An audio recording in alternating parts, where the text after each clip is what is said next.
And along with launching the technology side of things, I wanted to involve the man behind the festival. So we have Brian Knott here, and then we also have a very accomplished young guru. They're going to talk about how technology has changed production over the years, one from an event perspective, the other one from a music perspective.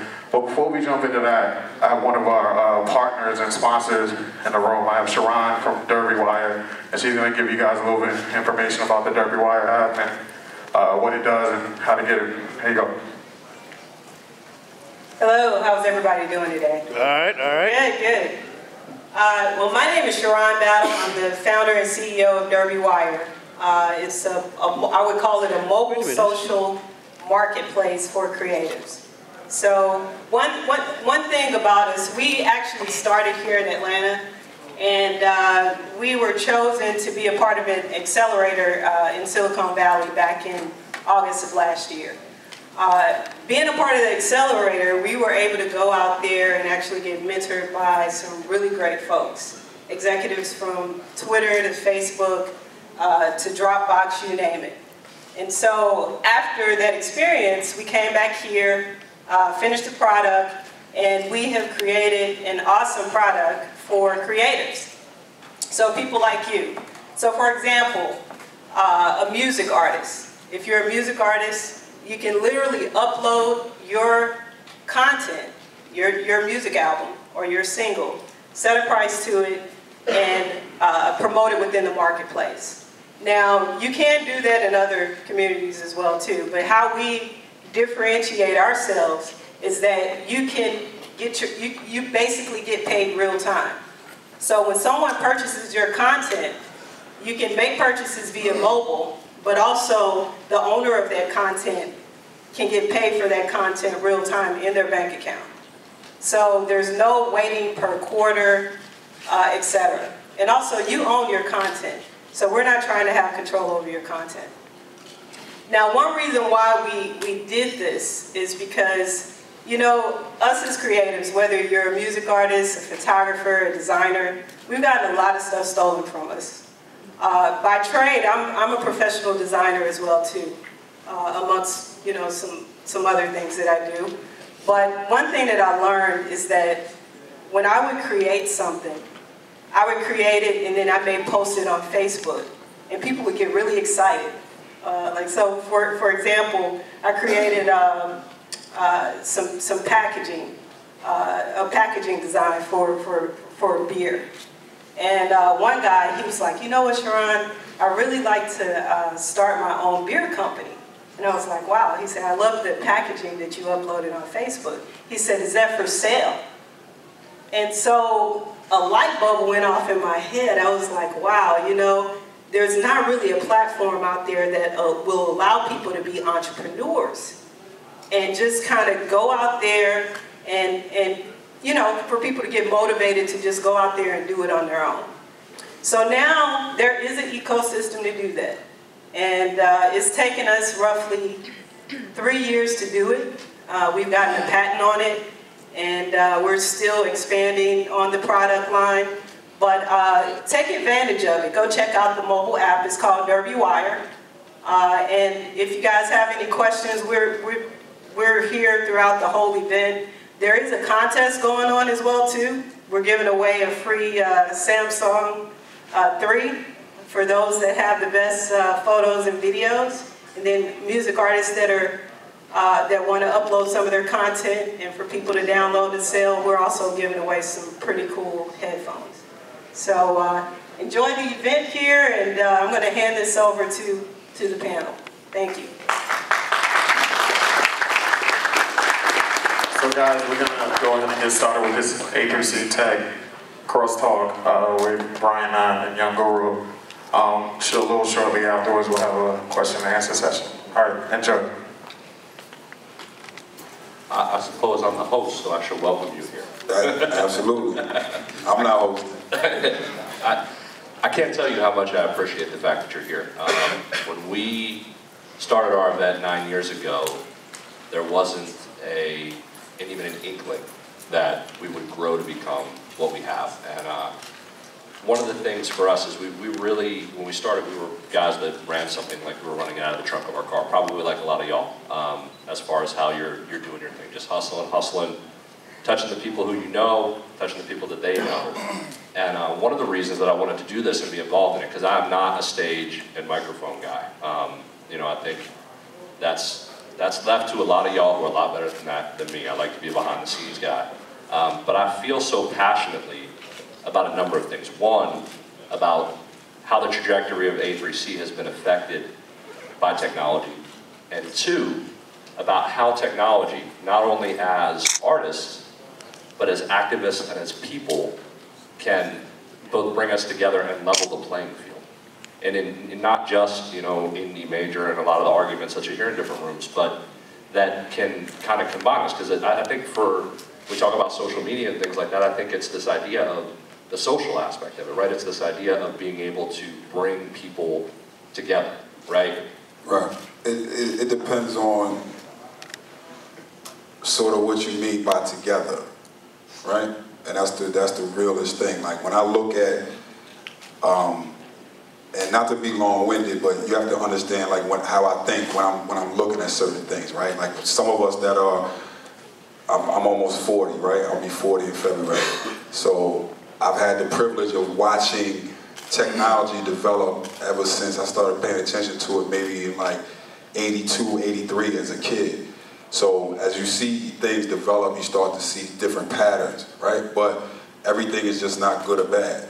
You gotta look at the plus and the minus of everything. So I'm saying that to say in general, at the same time that we had this dream, right? I'm one of them people, it's well known, like this is not hidden, that I hated the record companies, right? Working in them, dealing with them, everything. The power that the record company had, right? So now we, the people, have that power, or you have that power, which is a great thing.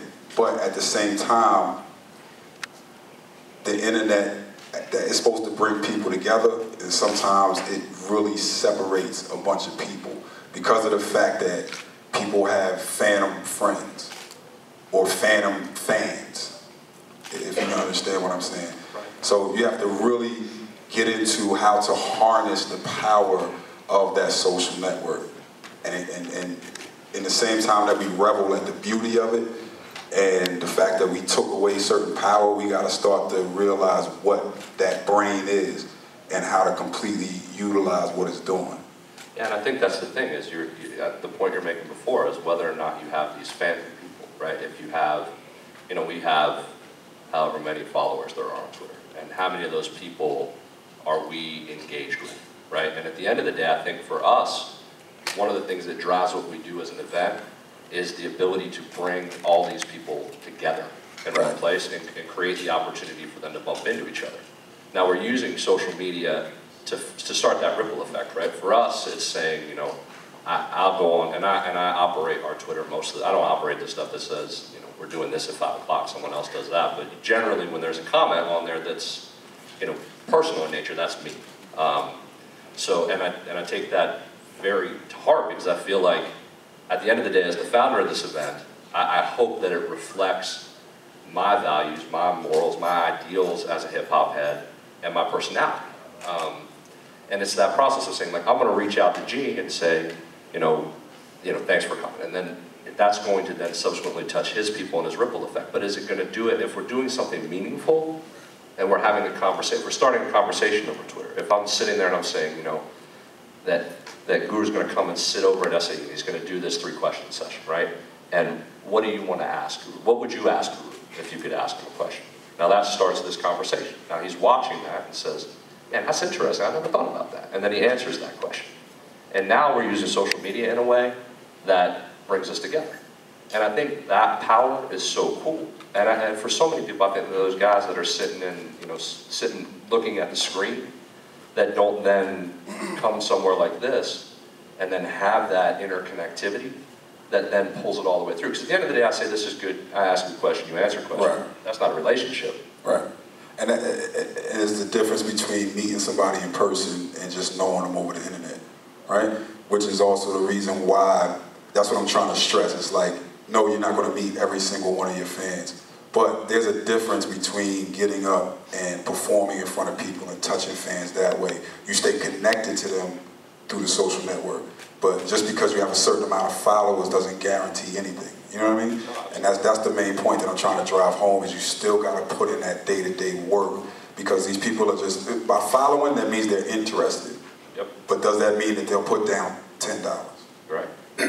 or $5, whatever it is that you're charging. So you have to figure out a way, number one, you know, a lot of people skip this point, but you have to have quality product or whatever you're doing, right? I see a lot of people with a lot of great hustle, but then at the end of the day, they skip the main thing, which is to have a great product, right? Because it's only but so much you could, you know, pardon my French, shine up shit. So it's like, it's gotta be good to start with.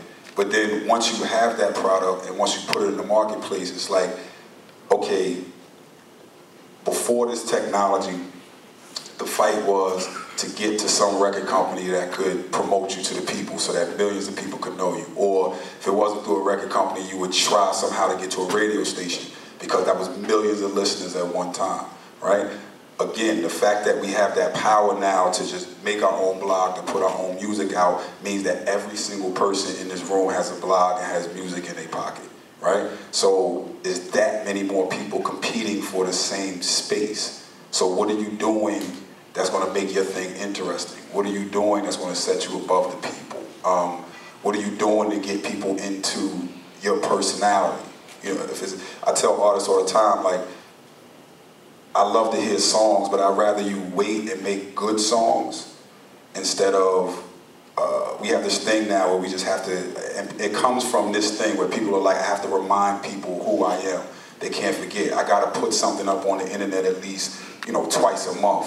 But if it's whack, I'm skipping over it, and then you're taking a chance that I might not click on your thing again, right? It doesn't necessarily have to be a song. I wanna know, I wanna get into the artists themselves. Who are you? What are you about? What about you is interesting to me? So it's like, it's good music and it's personality things. It's things that bring me in so I know who you are, where you're coming from. Yeah, and I think that's a great point, because there's so many times when you just want to put out so much, and it's volume, and it's volume, and it's volume. And, you know, Well, me personally,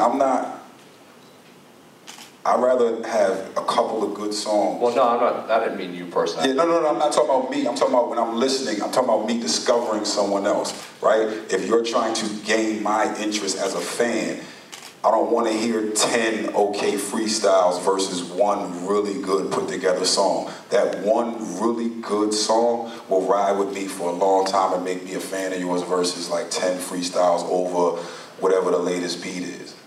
You understand? No, I'm about your age. How many times have you listened to Troy? To which? To Troy.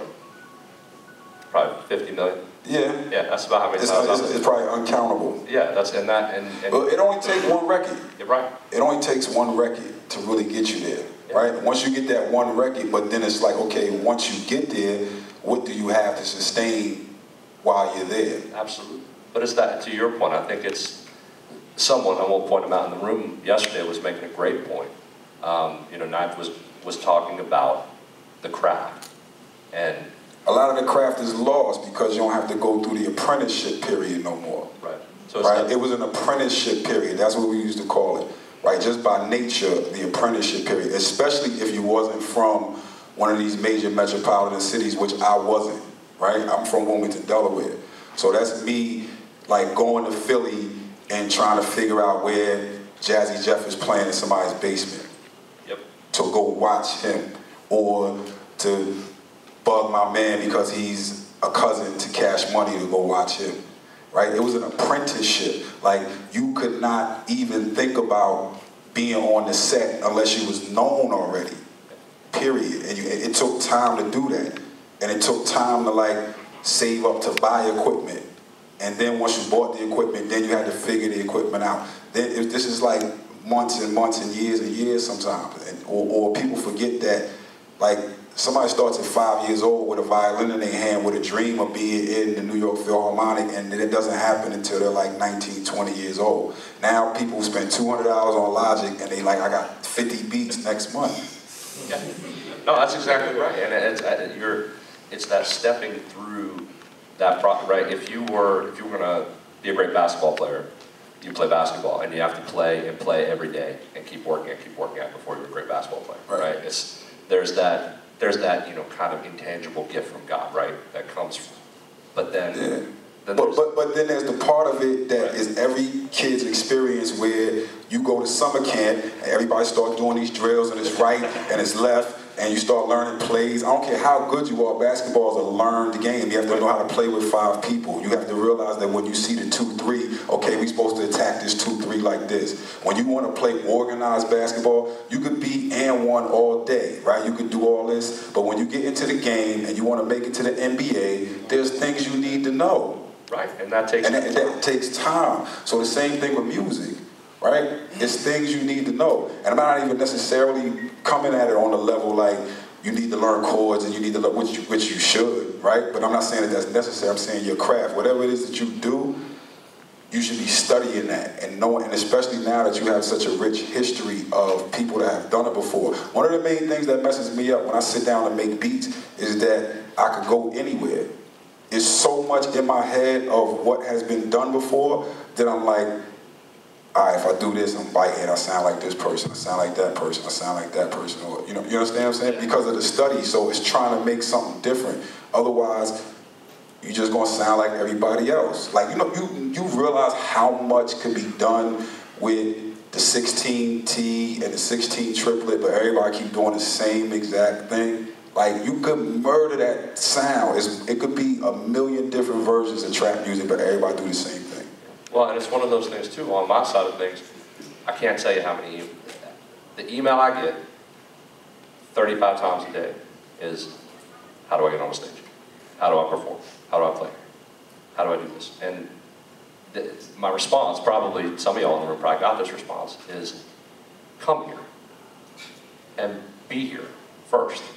And understand what we are and what we do, and then take something from here, right? And I've listened to so many records and so many mixtapes that people have given me, and I've gotten past that point in my career where not being impolite, but being overly polite and saying, man, it's dope, that's what's up. That's like the worst, I feel like that's the worst thing you can do for somebody who has not yet work the craft. If you invest yourself in somebody, you say, man, I kind of like this, or I kind of like that, and I thought, maybe I met this other guy the other day, and he had some beats, and and I listened to that, and I heard what you said, and maybe you guys should meet each other. I just stress that, again, I use basketball. It's the same thing. It's just like you see somebody on the court. How many people know? I know at least 20 people in my life that could really probably outdo NBA players. We probably all know them type of people, right? They're on the street corners. Everybody know them in the neighborhood. They real nice. But being nice and being successful in the NBA is 2 totally different things. So it's like, yeah, you're nice, but what are you going to do with that? Are you going to do the things necessary, all these side things that are necessary? Are you going to be organized? Are you going to go get yourself a lawyer? Are you going to show up to places on time? Are you not going to be a headache? Are you going to interact with people the right way? Are you going to get back to people in the time that you said you're going to get back to them in?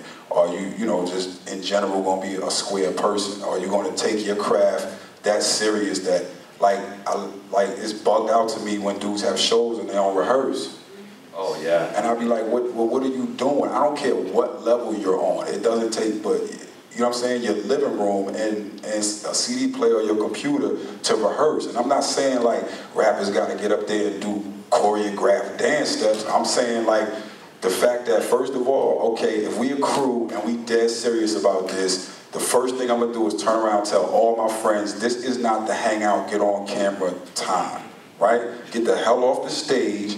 Let whoever the artist is be important on the stage. If you really my man, you should be front row hyping the rest of the crowd up. That's what it used to be. Like, you used to know who was with the dude because you'd be like, it's some unknown dude and it's like 30 dudes in the front just going crazy. They gotta be with him. Right. That's what we used to say. Yeah.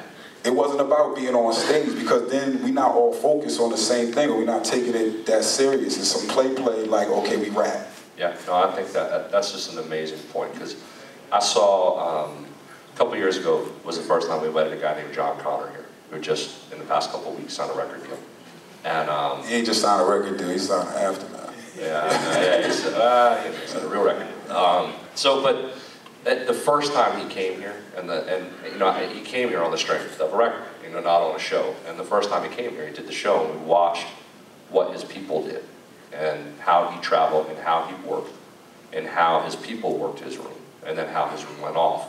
And I knew immediately that guy was going to get. Now, promoters be bugging on me when I show up in a foreign country and it be just me. Yeah. They be looking at me crazy, like, yo, you don't got no crew, you don't got no, it's me, like, this is my business. My friends is at home, I don't show up to their business, I can count money, I come here, I rock this party, you're supposed to have my second half when I get off this stage, and then I'm back to the hotel. Yep. Like, that's it, like, this is a business. I've done that, you know what I'm saying? Yeah. And not to say, like, if you're a new artist, you should enjoy that and get that out your system, right? Like, your first time in France, off the music, like, you're supposed to be happy and bug out and just have a great time, right? But then at a certain time, you gotta really take this as a business, and you gotta realize that, like, you can't just drink day in and day out, smoke day in and day out, like on tour every day. Your body is gonna make you stop at some point. Believe me. Your body is gonna make you stop. Like, a couple shows, I used to be up there sick just because it's like, all right, I've been going too hard. You gotta learn that.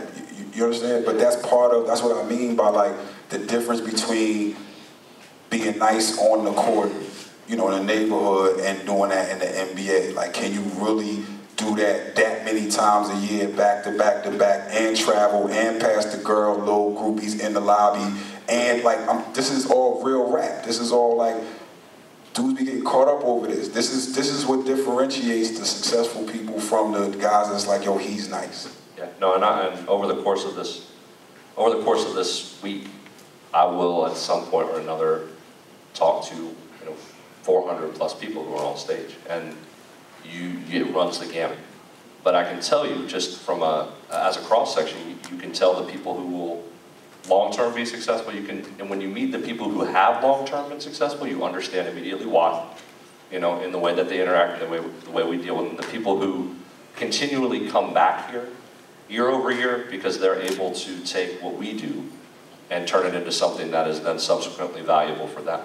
Because at the end of the day, that's what, in a very similar way, we were talking about the technology platforms, that's what we are trying to develop here, is a place where we all gather together and then present an opportunity for everyone who's here to find the value in one another, right? Right, and the opportunity to actually present your show. Like, your show should be designed to a certain point where it's impressing people. Like, where's your visuals? What are you doing that's special? In '96, right, I was with Nonchalant. She had 5 o'clock in the morning, and Until the Day was like the second single that came out. It wasn't as big as 5 o'clock. We had to open up for the Fugees, right? We did an hour-and-a-half show, and we only did 2 records off her album. We did an hour-and-a-half show, 2 records off her album. Everything else we had to make up. You understand? Like, yeah. Your show should be creative. There's different things you could do. Like, you shouldn't just be coming out there walking back and forth doing the same thing that I can get on the record. See, it's got to be something that draws me into you in the show. Yeah, well, it's funny, because over the last week with the cancellation of the Rock the Bell stuff, that's something as a fan and also as a festival promoter, I hate the word promoter, but as an organizer of a festival, it hit me very hard. And I've read everything everyone's written everywhere about this, every comment on every blog afterwards. And the thing that keeps driving me nuts are the people who keep saying that, rap shows just aren't that interesting. They're not. It's not supposed to be an arena show. I saw Public Enemy when I was, 18 years old. Can I give you my personal opinion? Yeah. And this is no slight to nobody, but you got to know your demographic when you're producing a product. And the artists that were coming on that tour previously were solidified people that had long careers that a certain age group rock with, okay?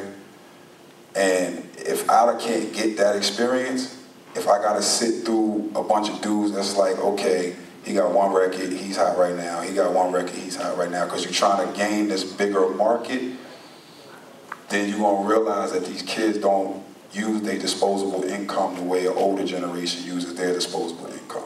Because my kids are used to free, right? I purchase things. So if I look at the ticket and I'm like, yo, I'm gonna see the whole Wu-Tang album done in one thing, and I'm getting the ticket. Public Enemy can do that stadium, right? Absolutely. Some of these younger generation people can't do the stadium, and that's the point. The point is that you have to have a complete show. The S1Ws don't have nothing to do with the music other than to reinforce the visual of who we are. Oh, absolutely, and that's, I mean, I've seen PE 30 times. I said it back, I'm sorry, I said it back. Yeah, no, but I mean, I've seen it 30 times, and I look there and I say, that is how much goes into that. You know, how much goes into who Flav is and what that is on stage, and how that is the perfect, I mean, there's so much thought in that. Okay, and this leads to another question, it's another point. These are things that I think about just like every day, right? Because I'm a DJ and I look at it from this perspective where, like, I could go do hip hop joints. I heard Waka Flocka was on 105, right? And he was like, yo, I'm gonna just start doing these EDM joints. Just period. Yeah. Right? Because the money is so much different, and they do stadiums that are like football stadiums and it's like 70,000 people. Me being who I am, first of all, I don't care if hip hop is cool, not cool, whatever. This is just me, right? We existed before, people jumped on it. So, you know, if people not on it, it is what it is. I'm gonna do me. But my mind is thinking like, okay, how do I forget me, how do I get the top level hip hop DJ to be able to do 70,000 the way A3C and Diplo and David Guetta and whoever else you want to name on that scene does 70,000, and they not really doing, no disrespect, but they're not really doing what the amount of work that hip hop DJs put in when they DJ. They sort of getting up with 2 CDJs in the mixer and playing their album with a great light show. Yep. You understand what I'm saying? But see, that's the difference. The difference is in the scene, and this is part of us as hip hoppers, right? Or whatever it is. If I go to one of them joints, the scene is very peaceful. It's just love, it's peace, it's all that. That's not really our ethos, right? But when I go do my hip hop joints, I gotta like wear the bulletproof vest. There's a bunch of dudes standing doing that, and they not really like appreciating or, you know, giving it up for the artist that's on stage. It's really like, you know, I'm supposed to be up there. That's the attitude. No, and it's funny because when you brought up the EDM thing, we just had the Tomorrowland or Tomorrow World thing down here in the last couple of weeks. And you read all the stories, you see the footage, and joke with you know, the guys who helped me, you know, work with me and put this together. I'm like, yeah, we could do that. You know, with the way we can produce, we could do that. But that's not where the heart is. Yeah, right? I'm not disrespecting that. Don't get me wrong. I play them shows too, but my thing is to take the thing that I love and try to progress it to that point. So, you know, there has to be a formula for us to be able to get on that type of level. But what you realize is that we're the underdog, right? You know, we're the underdog. When you go around the world, if you take an average Friday night, 70 to 80% of all clubs in the world are playing some form of EDM music. Yeah, no, absolutely. And there are things unbelievably stacked against us. I remember from the growth of the A3C the first time where we had enough common sense to realize that we need to get insurance. And we went to the insurance companies the first time and said, okay, well, now we're ready to be responsible citizens and have insurance for our event. And they said, well, what kind of event are you? So we're the A3C Festival. Said, okay, what kind of music do you produce? Hip-hop. And it took, nobody called back. And then nobody called back. And then somebody called back, and the budget for the insurance was more than the event cost. I mean, that's not a new phenomenon. It's been going on for a minute. That's part of the reason why, you know, to a certain extent, the purpose of moving the culture to like this grown man thing. And be clear when I'm saying that, I'm not dissing the youth, right? You're supposed to be young, but it's more of a thing to people my age to be like, yo, act your age. and talk about stuff that's your age, and just be your age, to make it cool to be grown, because then that's how we got it back into Madison Square Garden. Right. You understand? When it had been a show in there since like '85, right? That's how we got it back in there. And to make sure that your people act right. But it has to be you that does it to a certain degree, because if you know what type of element you got in there, one of the most beautiful things just happened in North New Jersey, right? My hometown is off the hook right now, right? If we had Chicago's population, we would be the murder capital right now. It's off the hook in Newark. And we just had a big show with a lot of like old school, basically everybody who ever made a record out of New Jersey except for like Latifah and Lauryn Hill was in the park. Everybody, right? About 3,000 people out there. All types of gang sets out there, right? The reason ain't nothing pop off is because Redman and Do It All from Lords of the Underground was walking around with walkie-talkies. Like they were actually working the event, right? My point being is that in order for you to get these type of things done, you have to be the person in the community to do that. It's not going to be some outside force doing that, but that's the way hip-hop was. We policed ourselves. You know, there's a reason why, you know, it was fact, like different parts of the Zulu Nation, right? These guys are in charge of security. These guys are over information. These guys are in charge of this. That's the way it was set up. That's the way we used to roll, was to police ourselves. And then, you know, that's how we got to a certain point where we can control certain things. Well, that's one of my greatest like sources of pride in our event. 9 years, we've never had an incident. But it's all built on respect. And we've done it through, I mean, we've gone, you know, philosophically, you know, from a musical standpoint, I'm you know, your age. I just assume listen to a Rakim record as, you know, stuff that's come off the radio now, not as... I like new stuff, don't get me twisted. It's just probably not on the radio, but I like a lot of new music that's coming out. And I feel the same. I mean, obviously I feel the same way. We put a lot of new artists on here. It's just, I've grown up with what I grew up with, and that's the stuff that's in my heart, right? And but it's for us, we look at it and we say, we want to paint hip-hop with a wide brush, right? We want to be able to say that on this side of the fence, you know, this is hip-hop, and on this side of the fence, this is hip-hop, and we can all peacefully kind of coexist. I mean, if you're going to do that, then you got to teach the kids, man. That's all it is. Like, you got to teach the kids. Like, I won't say his name, but it's bugged out there. Like, I do